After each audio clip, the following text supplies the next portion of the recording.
This week's programme has appeared on the new AAR News channel and is quite an important topic that could have quite an impact on our sport, and indeed shooting as a whole.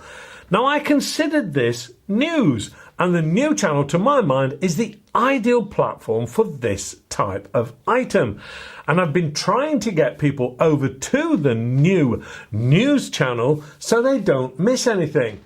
But I have had quite a few people complaining that something this important should be here on the main AAR On Air channel.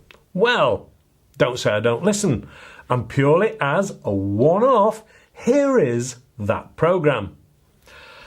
So don't forget to visit the news channel and subscribe when you get there for the future releases of chat, news, new release information and gossip, etc.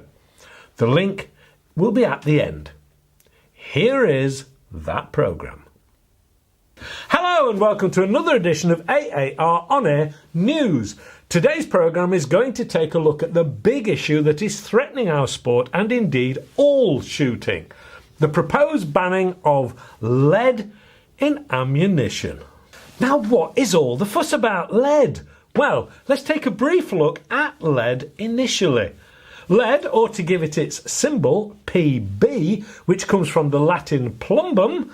No guesses where the word plumbing came from, and yes, it was and still is being used in plumbing and dates back to the Roman times, who were the first to use lead pipes. And indeed, I have recently gone to the expense of removing all the lead pipes from a property due to the potential health risks. Indeed, lead has been used in so many things historically, including paint, petrol, makeups, drugs, crystal and of course lead acid batteries. The latter has seen an increase in the production of lead worldwide, the worst offenders being the USA, India and the worst culprit of all, China. So, with all this going off, why are people interested in stopping the production of lead in ammunition? Surely it's negligible, isn't it? Well, in the UK alone, there are an estimated 6,537 tonnes of lead released into the environment from hunting with shotguns alone. I'll look closer into some of the statistics a little later. So what are the health risks of lead? Well, lead is highly poisonous whether inhaled or swallowed, and the bad news is it can affect every organ in the body. Lead is absorbed into the bloodstream and when there starts to affect the proper functioning of enzymes. The results can be severe damage to the brain and kidneys and ultimately results in death. The argument is that careless disposal of lead from weapons can get into the food chain from agricultural land and the water table. Carelessly disposed of would include anything from high levels of target shooting to a single shot into a pest. Of course, eating a rabbit shot, for example, is also classed as secondary poisoning because technically it's in the food chain. So, who are the main culprits? Well, I promise you some figures, and here they are. And they make interesting reading. Hunting with shotguns, 6,537 tonnes. Hunting with bullets, including airguns, 14.5 tonnes. Outdoor sports shooting with shotguns, 1,680 tonnes. Outdoor shooting with bullets, 26.8 tonnes.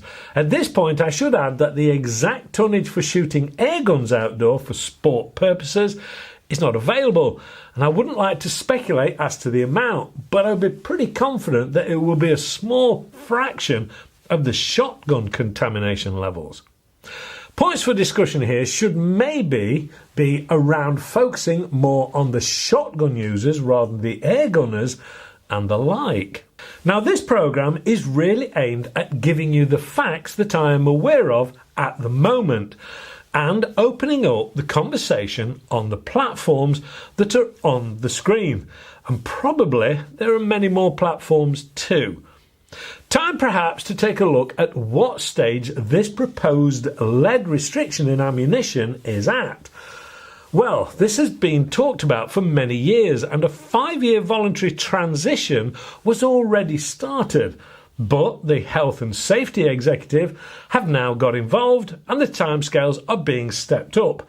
And it has now become quite the political issue, not only here in the UK, but in the EU also. They are proposing a 6-month consultation period commencing the 6th of May 2022, at the end of which there is proposed to be a very short decision period and then an implication period of between 18 months and 5 years. So far, it looks like a ban on the sale and use of lead shotgun ammunition with a transition period of 18 months. Unless you're shooting on a licensed shooting ground, and this licensed shooting ground will be required to recover 90% plus of the shot fired. Quite how they propose to do that is a bit of a mystery to me. If they can prove they can collect and do so, that is, the transition period will be extended to 5 years. But still with an ultimate ban at the end of this period. With regards to bullet and air guns, there is a proposed ban on lead with an 18-month transition period for larger calibers of 5.6mm or larger, or a 5-year transition period for calibers below 5.6mm, so the standard 22 and 177s. The use of lead in bullet and air weapons can continue if used at a licensed range, and again 90% plus of the lead has to be collected, with no agricultural use of the land and no contamination of the water table. Now, this is the basic outline of the proposals and is by no means a full and concise list. Now, I realise the conspiracy theorists are going to be getting their thoughts and opinions together, and I must say it does look remarkably like a backdoor to licensing the sport further. Discuss.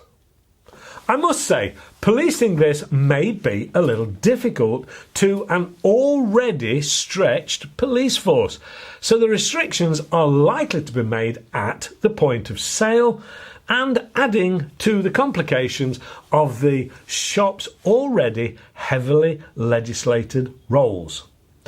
I do believe any decision should be realistic and help the environment, but also need to bear in mind the shooting industry in the UK is worth £2 billion to the UK economy and employ around 74,000 people, with an estimated 4 million shooters currently, of which 600,000 are live quarry shooters, who I would be so bold to say are very concerned about the ecology and do most of the control and shooting to balance overpopulation of certain animals who, left to grow out of control, will do the countryside more harm than good.